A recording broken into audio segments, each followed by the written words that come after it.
Going down, it's your boy Juicy J. Our hustle is our hustle, man. That's what you're watching right now. It's going down. Pop is Kendrick Lamar, my dude Rambo. Our hustle. Yeah. Our hustle is our hustle. Welcome back to the Hip Hop Report. My name is Rambo Hustle, and today we'll be discussing real, authentic hip hop artists that have always carried and represented the torch of hip hop, the battle for the coast, bringing together Atlanta and New York. Now, when we talk about T.I. and we talk about 50, I think their catalogs speak for themselves. They both come from street backgrounds, but at the same time, they've both carried out very different dynamics of life. And I think life is one of the biggest things that separates not just these artists, but their following. And I want to take you back to the fact that 50 was one of the few artists that sided with Drake during his battle with Kendrick. And I say that because it means something. Not only does it mean something about who 50 Cent is as a person, but it also defines and gives us some insight on who his fans are. And look, I'm a 50 Cent fan. I've worked with 50 and I've had plenty of time to be a fan of 50. However, after 50's run in music ended, which was more than 10 years ago, his music just never grew. 50 was unable to allow himself to grow in his music and become more than just a street rapper. 50 was unable to really put out music that transcended who people knew him as and reintroduced him to the world, to a fan base that tries to box you in to say you can only be this. And outside of records like Ayo Technology and I'm the Man with Chris Brown, you didn't really see 50 Cent taking much risk when he was still releasing albums that sounded more like mixtapes in an era where mixtapes were dead and had no breath left to give. 50 was unable to recapture the magic of Get Rich or Die Trying, the G-Unit album, The Massacre, or any of these records that truly made him the superstar that he was. And where his breakout run under Dr. Dre and Aftermath was legendary to say the least, one would say that he under-delivered after that. And honestly, probably the big reason why he refocused as the hustler that he is and started releasing records for what he knew how to do, street stuff. Talking shit, talking about killing, talking about drugs, talking about the usual stuff, but never allowed himself to grow outside of that pocket. T.I. was able to merge into the pop world and record records with Rihanna, release records with like Swagger Like Us, and actually make more worldwide hits. And I don't mean worldwide like they were listened to more, because as we know, and as we'll come to know, because the 50 Cent fan base is the Drake fan base. Fans that have just become capitalist by nature. They don't care what you represent. They don't care if you talk about anything that has actual societal value. All they care about is who sold more, who has more money, and who has the biggest fans. However, newsflash to most of you, there's a huge demographic in the United States and across the world that makes the big difference whether an artist becomes a US super selling act or a worldwide super selling act. They're called white people. If you have the white demographic behind your music and your catalog, chances are you are going to be a all-time high-selling artist. You're going to tour the world. You're going to be able to sell out arenas all across the country and the world because your platform just overreaches anything that a artist that comes from the hood, represents the hood, and actually stays true to the hood, or much less than, say, a 50 Cent would, by making consistently music that doesn't affect the suburbs, but is championed by the suburbs. This is a very particular distinction because we see that in the Drake catalog, we see that in the 50 Cent catalog, and even though Kendrick has been one of the few artists that has transcended that, I think Eminem had more or less the same issue where he talked about his own issues. Eminem at this point could release a fart on record and it would go diamond. Why? Because he has the white demographic behind him.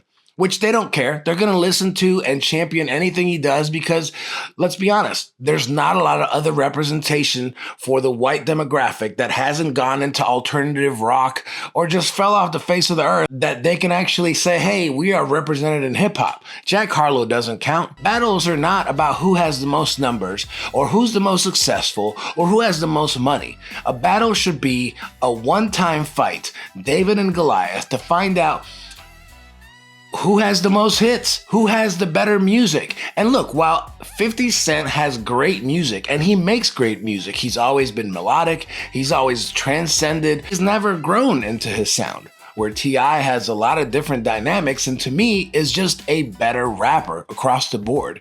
50 Cent has great hooks, he has great melodies, he has great delivery, but T.I. is just a dynamically better artist. And you see that in how they're handling this battle, if you can even call it that, because as most people do, they'll stick to their guns. What does this mean? It means that 50 Cent isn't going to go into a battle with somebody that he knows raps better than him. When I say raps, I mean delivery, I mean flow, I mean dexterity of word usage.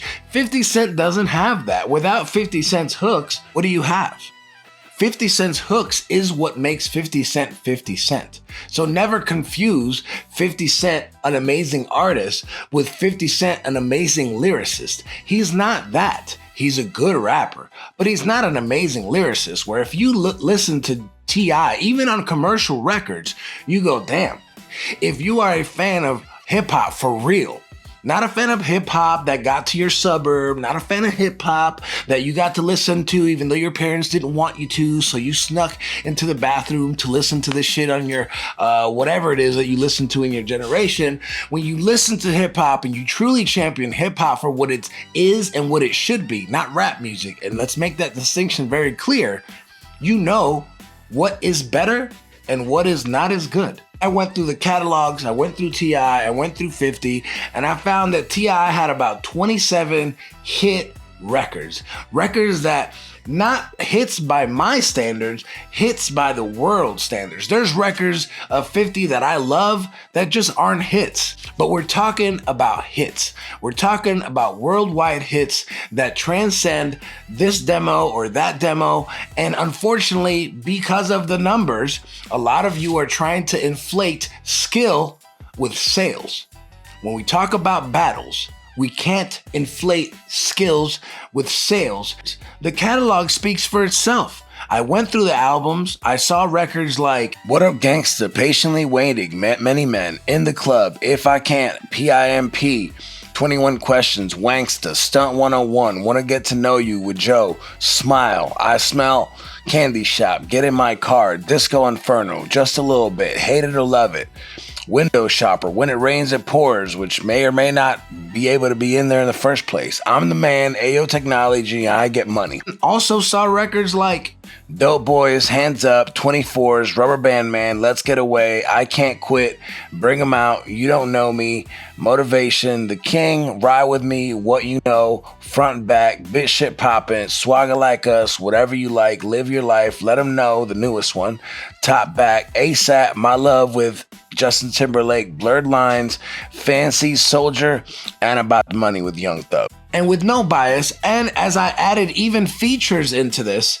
T.I. just had more records. I don't know who would win a Versus because, to be honest, nobody knows who would win a Versus because a Versus has no determination for winning as much as I'm concerned, which honestly, I think that's a huge dropped ball for them.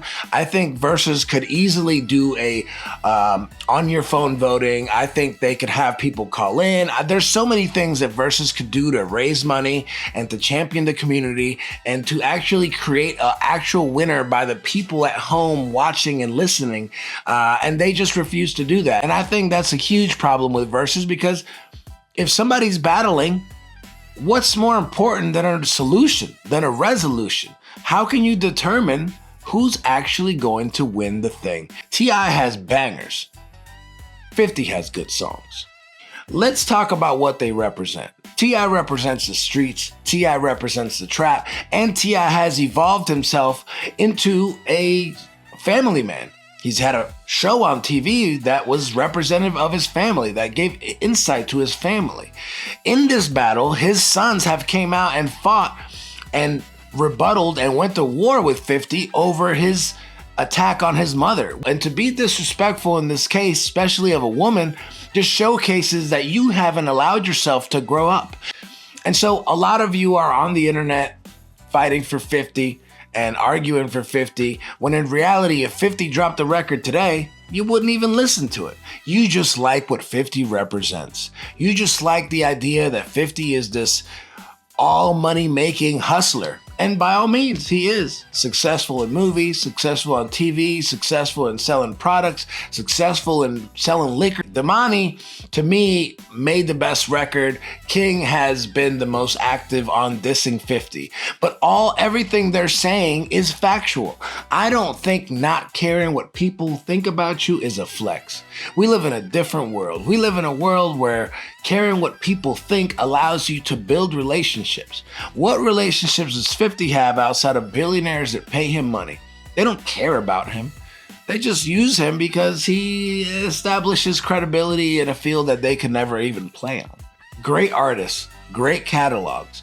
But when we're talking about legacy and when we're talking about respect, at some point we have to mature and grow out of the concept that we only respect the dollar, because a dollar can only take you so far. And when it's all said and done, what matters more? The billionaires that pay you or the family that is by your side? And a lot of you have lost track of that. And I don't know what to tell you. Nothing that he's done in the last 10 years in music has even struck a chord with anyone, including that Tekashi thing, which brings up my last point. In reality, both these men snitched. The snitching was not equivalent to one another. 50's snitching was, from my understanding, a much more egregious action that allowed him to catapult his career. T.I.'s snitching made amends with the fact that he is responsible for a good friend's death. And because of that responsibility, he felt it was necessary to speak up. Again, where does your respect lie? Do you have respect for yourself? Do you have respect for those around you? Do you respect the idea of family, matrimony, and children? Or are you like 50 that you'll disown your child, you'll make fun of, your baby mama publicly just to look cool in public on social media? Or are you a stand-up guy that we can respect and say, you know what? You're not like Drake. You have values. And that's kind of where we end, my guys. The Hip Hop Report, Rambo Hustle, once again, willing to tell you what no one else is willing to say. Also, lastly, for you hip hop media blogs, if you have hip hop in your name, stop posting bullshit stories that make hip hop a salacious and start actually representing hip hop artists and the things that we champion or should be championing as a culture. Okay, champion artists that can actually rap, champion artists that speak on things that have value, champion artistry, champion unknown artists, and stop being sensational about gossip and bullshit. You guys are the problem. With the Hip Hop Report, I am Rambo Hustle. Make sure you follow us on YouTube, TikTok, and Twitter, Instagram, or whatever else you want to do. All hustle is all hustle. All hustle is all hustle. Machine gun